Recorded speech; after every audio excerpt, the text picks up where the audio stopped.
I went away to college, Berkeley in the 60s, and I studied, and I marched to change the world, but I did not turn into a boy. I would have liked to bring myself back as a boy for my parents to welcome with a chicken and pigs. That was for my brother, who returned alive from Vietnam. If I went to Vietnam, I would not come back. Females desert families. It was said there is an outward tendency in females, which meant that I was getting straight A's for the good of my future husband's family, not my own. I did not plan to ever have a husband. I would show my mother and father and the nosy immigrant villagers that girls have no outward tendency. I stopped getting straight A's. In a lot of time, I was having to turn myself American feminine, or no dates. There is a Chinese word for the female I, which is slave. Break the word of their own tongues. Break the women with their own tongues. I refused to cook. When I had to wash dishes, I would crack one or two. Bad girl, my mother yelled, and sometimes that made me gloat rather than cry. Isn't that a bad girl almost a boy? What do you want to be when you grow up, little girl? A lumberjack in Oregon. Even now, unless I'm happy, I burn the food when I cook. I do not feed people. I let the dirty dishes rot. I eat at other people's table, but I won't invite them to mine, where the dishes are rotting. If I could not eat, perhaps I could make myself a warrior, like the swordswoman who drives me. I must, rise and plow the fields as soon as the baby comes out. Once I get outside the house, what bird might call on me? On what horse could I ride away? Marriage and childbirth, strengthen the swordswoman, who is not a maid like Joan of Arc. Do the women's work, then do more work, which will become ours too. No husband of mine will say, I could have been a drummer, but I had to think about my wife and the kids. You know how it is.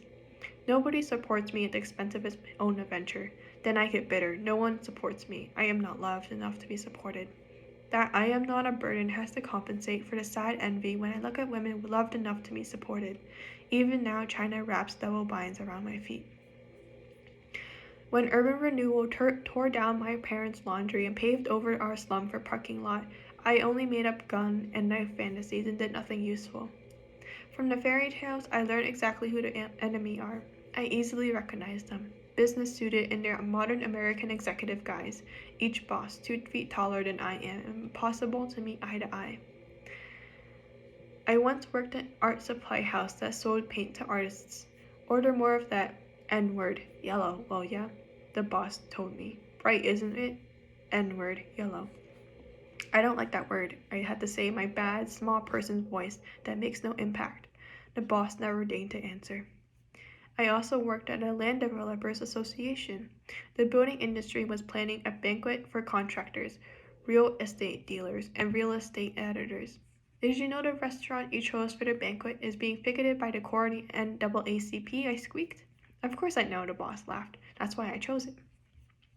I refused to type these invitations, I whispered, voice unreliable. He leaned back in his leather chair, his bossy stomach opulent. He picked up his calendar and slowly circled a date. You will be paid up to here, he said. We'll mail you the check.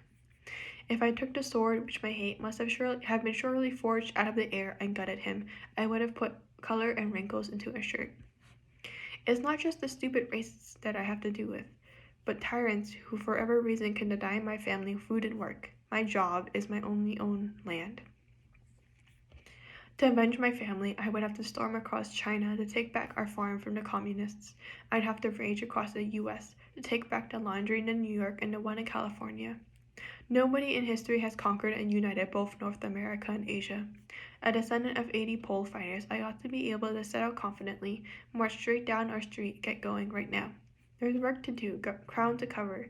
Surely the 80 pole fighters, though unseen, will follow me and lead me and protect me as is the wont of ancestors.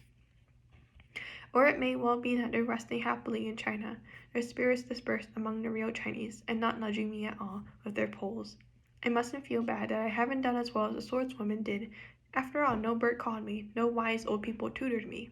I have no magic beads, no water gourd in sight, no rabbit that will jump in the fire when I'm hungry.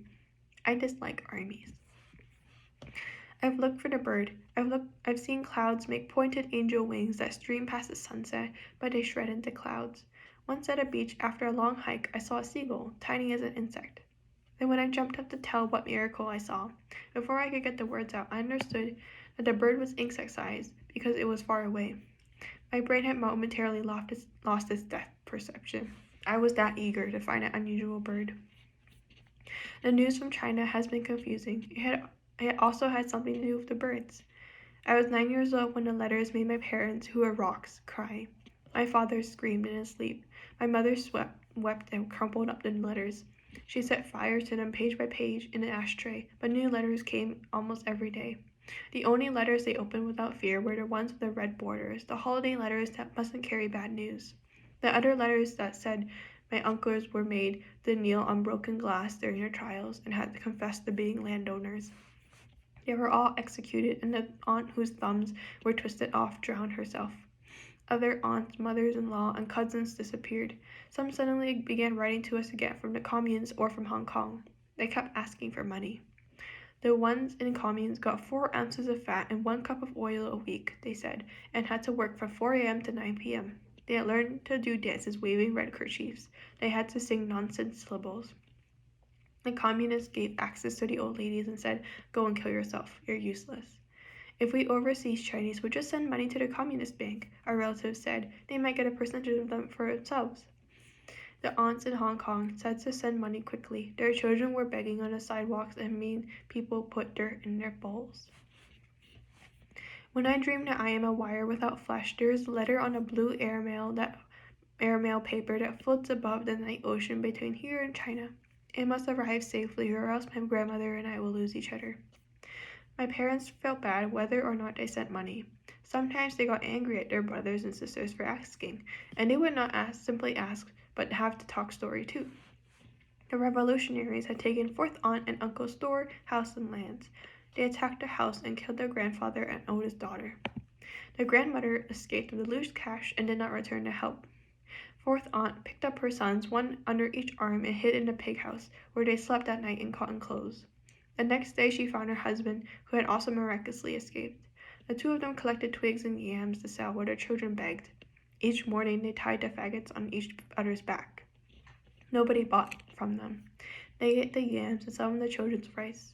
Finally, fourth aunt said what was wrong.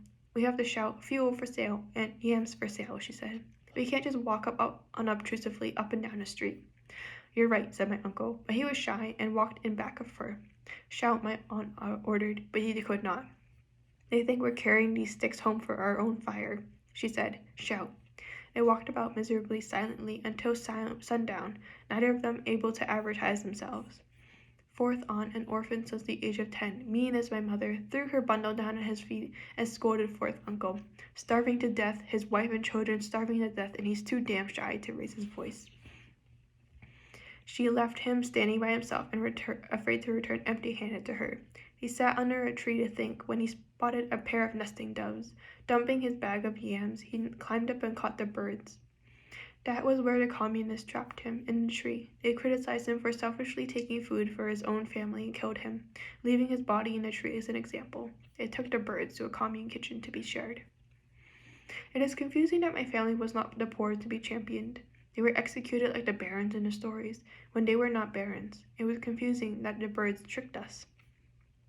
What fighting and killing I have seen had not been glorious but slum grubby. I fought the most during junior high school and always cried. Fights are confusing as to who has won. The corpses I've seen had been rolled and dumped, sad little dirty bodies covered with a police khaki blanket. My mother locked her children in the house so we couldn't look at dead slum people. But at news of a body, I would find a way to get out. I had to learn about dying if I wanted to become a swordswoman. Once there was an Asian man stabbed next door, words and cloth pinned in his corpse. When police came around asking questions, my father said, "No, read Japanese. Japanese words. Me Chinese." I've also looked for old people who could be my gurus. A medium with red hair told me that a girl who died in a faraway country follows me wherever I go. "This spirit can help me if I acknowledge her," she said. Between the headline and heartline in my right palm, she said, "I have the mystic cross. I could become a medium myself. I don't want to become a medium.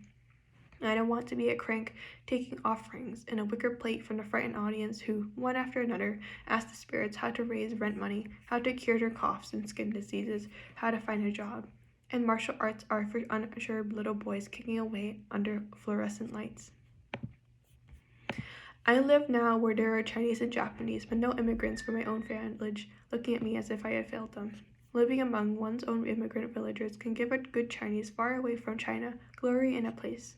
That old busboy is really a swordsman, we whisper when he goes by. He's a swordsman who has killed 50. He has a tong axe in his closet. But I am useless, one more girl who couldn't be sold. When I visit my family now, I wrap my American successes around me like a private shawl. I am worthy of eating the food. From afar, I can believe my family loves me fundamentally. They only say, when fishing for treasures in the flood, be careful not to pull in the girls, because that is what one says about daughters. But I watched such words come out of my own mother's and father's mouths.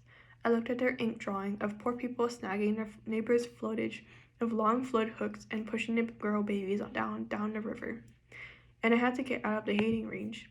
I read in an anthropology book that Chinese says, girls are necessary too. I have never heard Chinese I know make this concession.